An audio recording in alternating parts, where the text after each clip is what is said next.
الحمد لله وحده والصلاة والسلام على من لا نبي بعده أما بعد فأعوذ بالله من الشيطان الرجيم بسم الله الرحمن الرحيم هذه جهنم التي كنتم توعدون اصلوها اليوم بما كنتم تكفرون اليوم نختم على أفواههم وتكلمنا أيديهم وتشهد أرجلهم بما كانوا يكسبون ولو نشاء لطمسنا على أعينهم فاستبقوا الصراط فأنى يبصرون ولو نشاء لمسخناهم على مكانتهم فما استطاعوا مضيا ولا يرجعون صدق الله العظيم اللهم صل على محمد وعلى آل محمد كما صليت على إبراهيم وعلى آل إبراهيم إنك حميد مجيد اللهم بارك على محمد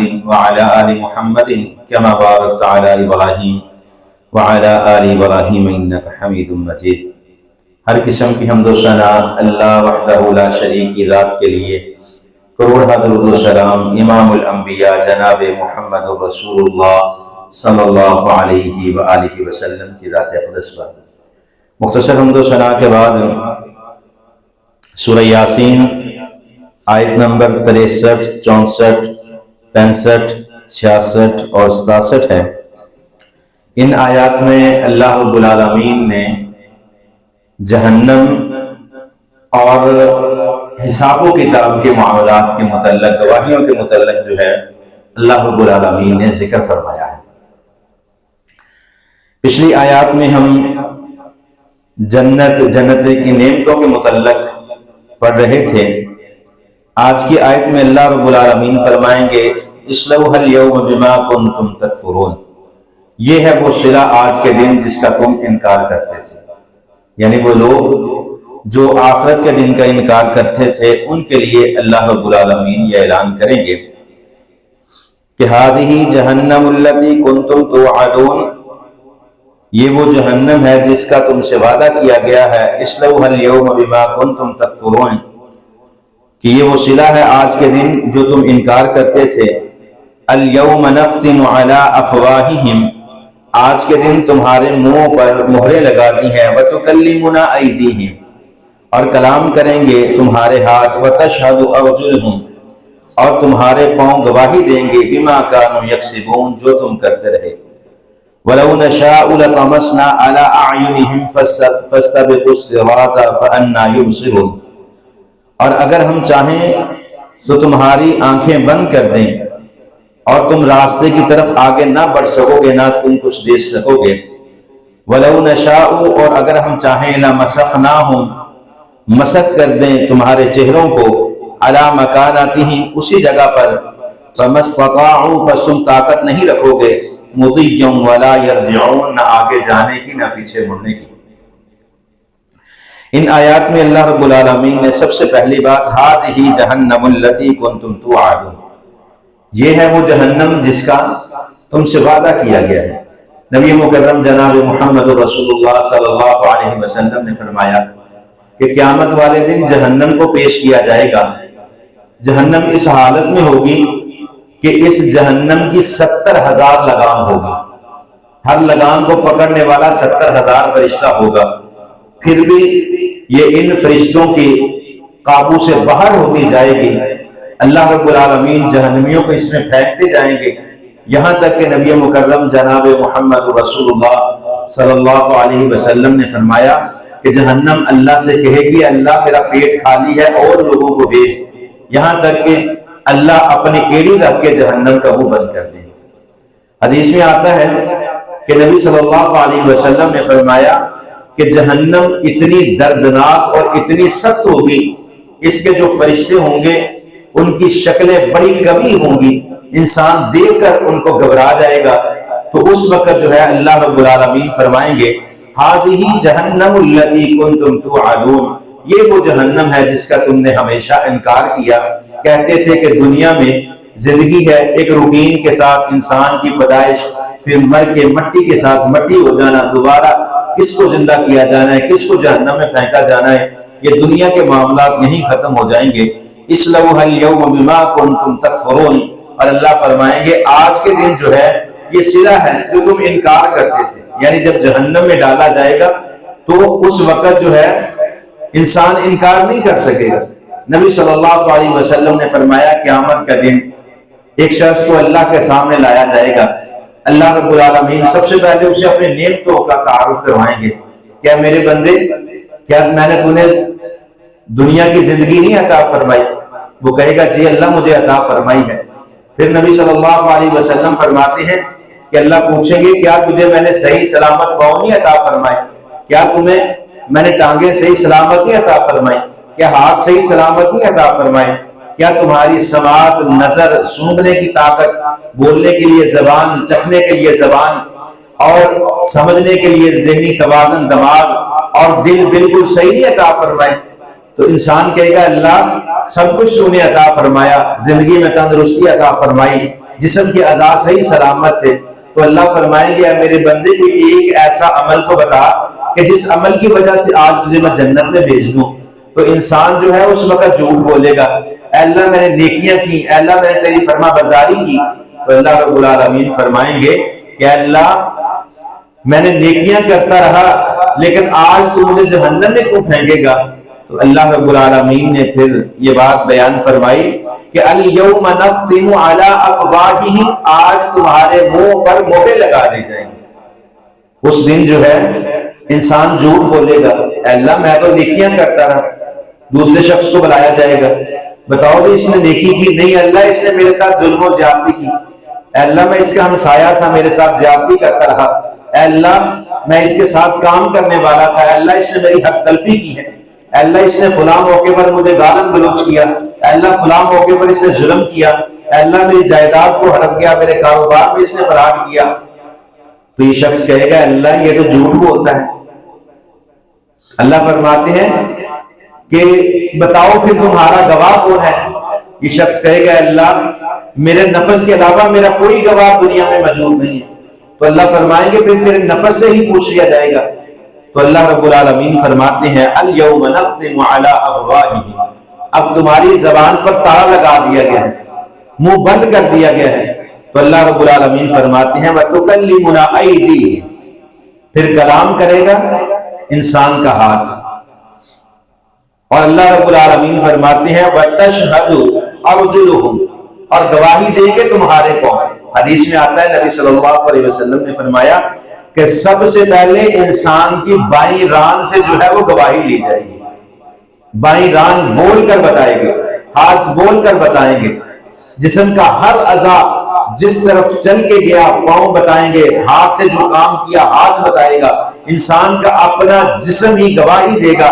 اور نبی مکرم جناب محمد رسول اللہ صلی اللہ علیہ وسلم نے فرمایا کہ پھر اس دن انسان کہے گا، بندہ اپنے جسم سے کہے گا کہ بڑا بدبخت ہے کہ میں نے تجھے بچانے کے لیے جھوٹ بولا لیکن تو نے اپنے آپ پر ہی ظلم کر لیا۔ تو اس دن جو ہے اللہ رب العالمین سے بچنا ناممکن ہے۔ جو بھی اس دنیا میں سمجھ جائے گا، جو بھی اس دنیا میں جو ہے اللہ کو راضی کر لے گا وہ کامیاب ہو جائے گا، جو اللہ کی ناراضگی مول لے گا وہ یقیناً رسوا ہوگا۔ تو پھر اللہ رب العالمین فرماتے ہیں وَلَوْ نَشَاءُ لَطَمَسْنَا عَلَىٰ أَعْيُنِهِمْ فَاسْتَبِقُوا الصِّرَاطَ فَأَنَّىٰ يُبْصِرُونَ۔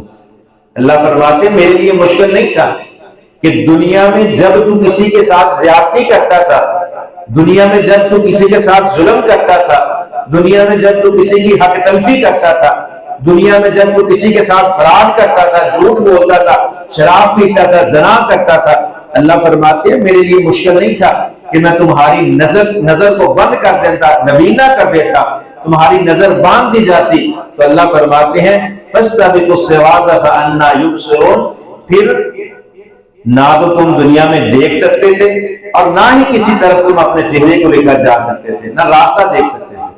یہ اللہ کی اتنی نعمت تھوڑی ہے کہ اللہ نے دنیا میں ایک وقت تک مہلت عطا فرما دی، اللہ نے تمہاری رسی کو ڈھیلا چھوڑ دیا۔ سورۃ رحمان میں اللہ رب العالمین فرماتے ہیں کہ میری کرسی جو ہے اور پوری کائنات، اللہ کا عرش اور پوری زمین جو ہے، اس کی مثال اللہ رب العالمین فرماتے ہیں انگلی میں پہننے والا یہ انگوٹھی، یہ چھلا جس طرح ایک کرسی کے نیچے رکھ دیا جائے اس کی کیا حیثیت ہے، اسی طرح اللہ فرماتے ہیں کہ میرے عرش کے مقابلے میں تمہاری پوری دنیا کی یہ حیثیت ہے۔ اور اللہ فرماتے ہیں میں نے ڈھیل دے رکھی ہے کہ تم دنیا میں کہاں تک حد سے تجاوز کرو گے، کہاں تک میری نافرمانی کرو گے۔ اجازت دے رکھی ہے کہ نافرمانی کرنی ہے تو کرتے جاؤ، ورنہ اللہ کے لیے مشکل نہیں ہے۔ اللہ فرماتے ہیں وَلَوْ نَشَاءُ لَمَسَخْنَاهُمْ عَلَى مَكَانَتِهِمْ، جس جگہ پر ہو، جس جگہ پر تم میری نافرمانی کرو اسی جگہ پر تمہارے چہرے کو مسخ کر دیا جائے، تمہاری شکلیں بدل دی جائیں۔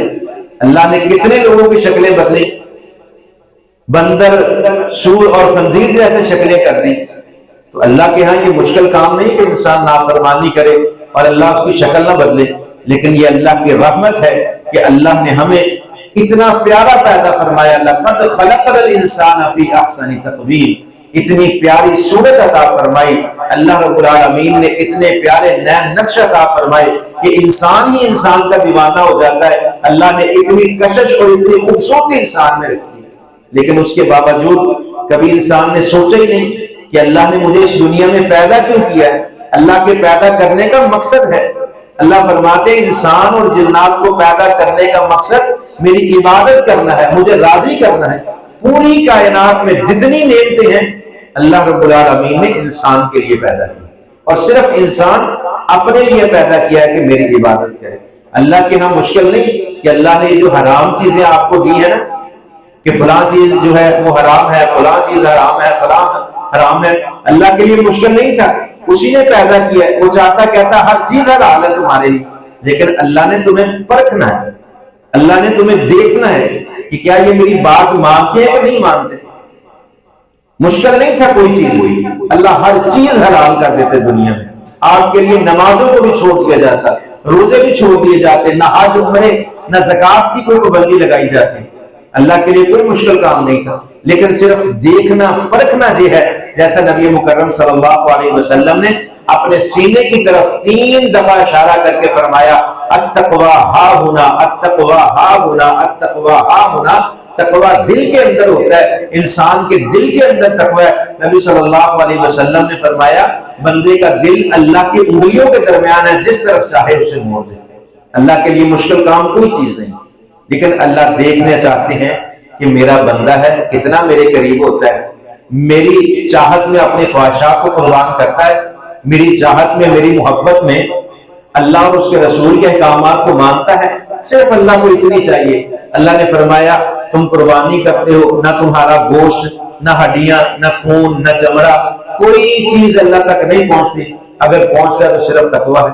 ہم سجدے کرتے ہیں، جب اللہ نے انسان کو پیدا کیا فرشتوں نے یہی بات کہی تھی کہ اللہ وَنَحْنُ نُسَبِّحُ بِحَمْدِكَ وَنُقَدِّسُ لَكَ، اے اللہ ہم تسبیح بھی بیان کریں گے، تیری حمد بھی بیان کریں گے، تیری پاکی کو بیان کریں گے۔ اے اللہ تو کہے رکوع میں ہم ساری زندگی رکوع میں رہیں گے، اے اللہ تو کہے کھڑا ہو جا ساری زندگی کھڑا رہوں گا، اے اللہ ساری زندگی تیری تسبیح بیان کرتا رہوں، جس حالت میں حکم کرے ہم اس حالت میں تیری عبادت کرتے رہیں گے۔ تو اللہ رب العالمین نے فرمایا تھا جو خواہشات میں نے انسان کے اندر، جو جذبات میں نے انسان کے اندر پیدا کیے ہیں وہ فرشتوں کے اندر موجود نہیں ہے۔ تو اللہ کے دیکھنا چاہتے ہیں کہ بندہ اپنے جذبات کو مار کے، اپنی من کی خواہشات کو مار کے اللہ کی طرف آتا ہے۔ جب انسان اپنی خواہشات کو مار کے اللہ اور اس کے رسول کو راضی کرتا ہے تو اللہ کو یہ انسان اتنا پسند آتا ہے کہ اللہ اپنی رحمت کے سارے دروازے اس کے لیے کھول دیتے ہیں۔ ایک نیکی اللہ کو راضی کرنے کے لیے، فاحشہ عورت کا قصہ ہے، ذوالفقار کا قصہ ہے، کتنے معاملات، 100 قتل کرنے والا کا قصہ ہے، کہ ایک نیکی صرف خلوص نیت کے ساتھ اللہ کو راضی کرنے کے لیے اپنے نفس کو مار کے، اپنے نفس کی خواہشات کو ختم کر کے اللہ کو راضی کیا، اللہ نے ایک نیکی کے بدلے جنت کا اعلان کر دیا۔ تو یہ دنیا جو ہے اللہ نے ہمیں نعمت عطا فرمائی ہے، مہلت عطا فرمائی ہے۔ اگر ہم اللہ کی سرکشی میں، آج اللہ کی نافرمانی میں وقت گزارتے ہیں، اس کے باوجود ہماری نظریں بند نہیں کی جاتی، ہمیں نبینا نہیں کیا جاتا، ہماری شکلیں بدلی نہیں جاتی، تو یہ بھی اسی کی رحمت ہے کہ اللہ نے ہم پر یہ رحمت کر رکھی ہے کہ ہم اس کی نافرمانی کے باوجود جو ہے پھر بھی اللہ ہم پر اتنے انعامات کر رہے ہیں۔ ایک آخری بات بیان کر کے، حضرت ابراہیم علیہ السلام ان کا یہ طریقہ کار تھا، اکیلے کھانا نہیں تھے کھایا کرتے، کسی نہ کسی مہمان کی تلاش میں رہتے تھے کہ کوئی مہمان آئے اور آ کے میرے دروازے پر آئے، اس کے ساتھ بیٹھ کے کھانا کھاؤں۔ ایک مہمان آ گیا جو اللہ کو نہیں تھا مانتا، تو حضرت ابراہیم علیہ السلام نے ان کو اٹھا دیا۔ جب اٹھا دیا تو اللہ نے فرمایا کہ اتنی عمر سے میں اسے کھانا دے رہا ہوں تو ایک دن میں پریشان ہو گیا۔ انسان جو ہے وہ بڑی جلدی پریشان ہو جاتا ہے، تو جب بھی نیکی کریں اللہ کو راضی کرنے کے لیے نیکی کیا کریں، اور ہمیشہ جو ہے اللہ سے جہنم سے پناہ مانگتے رہا کریں۔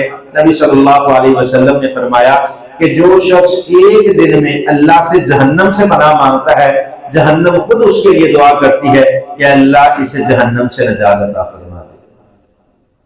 جو بندہ ایک دن میں 3 مرتبہ صرف اللہ سے جہنم سے پناہ مانگتا ہے، جہنم خود اس کے لیے دعا کرتی ہے کہ اللہ اسے مجھ سے پناہ دے دے۔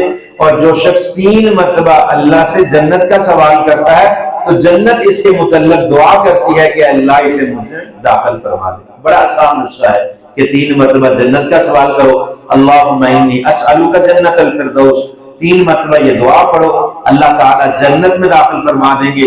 اور اللہم اجرنی من النار، 3 مرتبہ یہ دعا کرو کہ اللہ جہنم کی آگ سے پناہ عطا فرما، تو اللہ جہنم کی آگ سے پناہ عطا فرما دیتے ہیں۔ وَأَقُولُ قَوْلِي هَذَا أَسْتَغْفِرُ اللَّهَ لِي وَلَكُمْ۔